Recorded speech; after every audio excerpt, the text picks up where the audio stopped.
भरत जी महाराज जब चित्रकूट दर्शन करने के लिए भगवान के जा रहे हैं, तो जब भरद्वाज जी के आश्रम में पहुंचते हैं तो उनके मन में ये बात आती कि मेरे कारण भगवान को 14 वर्ष का वनवास हुआ। ये प्रसिद्ध है, भरत को राज तिलक, राम को 14 वर्ष का वनवास।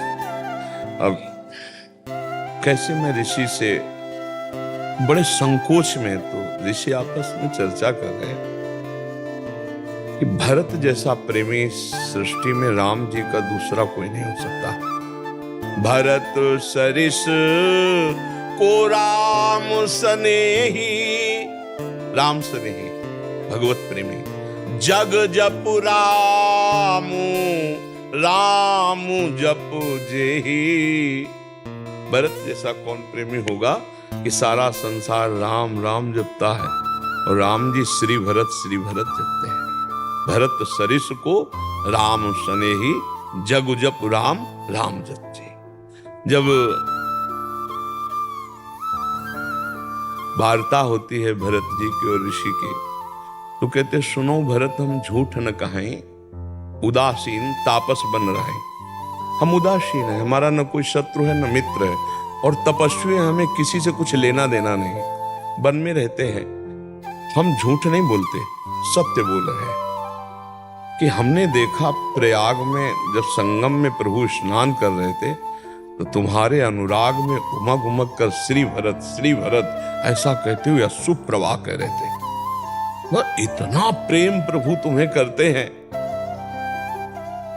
जो भगवत प्रेमी होता है, जैसे वो प्रभु के में विकल होता है, वैसे प्रभु उसके लिए विकल होते हैं। मथुरा में विराजमान सरकार लालजू महाराज श्री कृष्णचंद्र जो अशुभ प्रवाह करते हैं। राधा गोपी जनों के लिए वो उद्धव जी अचानक आ गए, उन्होंने देखा भगवान के अश्रु चल रहे, तो उनका प्रभु, ये मुझे रहस्य जानना है कि आप क्यों रो रहे हैं, आप क्यों रो रहे हैं?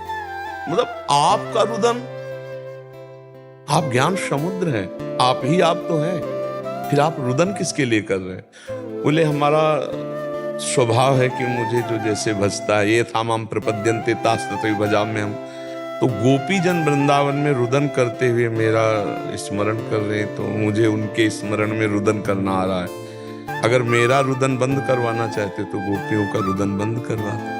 उद्धव जी को लगा कि गोपियों को आत्मज्ञान नहीं, तो मैं जाकर उनको आत्मज्ञान कराऊंगा कि श्री कृष्ण कण कण में है, श्री कृष्ण तुम्हारी आत्मा है, ऐसा ज्ञान कराऊंगा तो उनका विरह शांत हो जाएगा।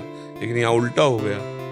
जब यहाँ आए तो उनका जो हृदय भगवान को जितना जान पाया था, बृहस्पति जी के शिष्य हैं, भगवान के मित्र हैं, भगवान के मंत्री हैं, भगवान के ज्ञाता हैं, भगवत तत्व के रहस्य के ज्ञाता हैं उद्धव जी, लेकिन प्रेम रहस्य के ज्ञाता नहीं थे।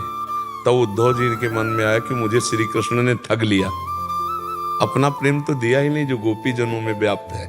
गोपी जनों की जो प्रेम दशा देखी, तो मांगा कि मुझे वृंदावन की कोई गुल्म लता औषधि बना दी जाए, तो इन ब्रज गोपियों की चरण रज हमारे पे पड़े तो थोड़ा हम में प्रेम आ जाए। फिर उनके अंदर एक प्रश्न खड़ा हो गया कि ऐसे प्रेमी में जो हमने प्रेम विकलता देखी, तो ये हमारे मित्र श्री कृष्ण कितने निर्दयी हैं कि इतनी दूर रहते हैं, उनसे इतनी दूर रहते। तो बड़े उसमें भगवान के प्रेम का रहस्य केवल प्रेमी जन जानते हैं। एक दिन युधिष्ठिर जी महाराज जब महाभारत का युद्ध हो रहा था, तो भगवान के शिविर में गए तो भगवान ध्यानस्थ थे। प्रश्न खड़ा हो गया कि सारा जगत तो इनका ध्यान करता है, इनका आराध्य देव कौन है जिनका ध्यान कर रहे हैं? जब भगवान ध्यान से बाह्य दशा को आए, युधिष्ठिर जी ने पूछा, प्रभु मैं जिस कार्य के लिए आया था वो तो बाद में पूछूंगा, पहले ये बताओ आप किसका ध्यान रखते हैं, कौन ऐसा है जिसका आप ध्यान धर रहे हैं? तो उनका भीष्म जी मेरे ध्यान में तन्मय सरसैया में पड़े हुए, इस समय मैं भीष्म का ध्यान कर रहा हूं। ये था माम प्रपद्यन्ते तात। भक्त तो वही है जिसके जागृत स्वप्न सुषुप्ति में अपने इष्ट के सिवा और कोई स्फुरण ही न रह जाए, उसे प्रेमी भक्त कहते हैं। न लोक की चाह, न परलोक की चाह, न मोक्ष की चाह, अर्थ न धर्म न काम रुचि, गति न चहो निर्वाण, जन्म जन्म रति राम पद यह वरदान। यत्र यत्र मम जन्म कर्म भी नारके परमे पदे थवा, राधिका रथ निकुंज मंडली तत्र तत्र हृदय में विराजता। जहां जहां भी जाऊं नरक स्वर्ग अपवर्ग, वहां मेरी लाडली जो अपने परिकर सहित हो। बस मुझे न मोक्ष की चाह है न किसी परम पद की चाह है। प्रेमी अपने प्रीतम के सिवा और कोई चाह नहीं रखता है, वही प्रेमी है। और जिसे किसी की भी कोई चाह परवाह नहीं, अपने मोक्ष की परवाह है, और वो सर्वत्र अपने आत्मस्वरूप का बोध प्राप्त करके मुक्त हो जाता है, वो ज्ञानी है। और जो मोक्ष की भी परवाह नहीं रखता है, दीयमानम न ग्रहणन्ति बिना मत सेवनम जना, वो प्रेमी है। और प्रेमी के नेत्रों में मानस पटल पर प्रीतम ही प्रीतम बसते हैं। पी मूरति नयनन बसे तेहि रस रहाय समाए, ये लक्षण सुन प्रेम के और न कछु सुहाय, और न कछु सुहाय फिरे अपने रस मातो, कुटुम देह ते जाए छूट सब ही विधि नातो। जहाँ जहाँ पिय की बात सुने खोजत तिन गैनन, जहाँ जहाँ प्यारे की बात सुनने को मिल जाए, नेत्रों में प्रीतम बसे हुए। जड़ चैतन्य कछु नहीं दिखत, जित दिखत तित श्याम खड़े।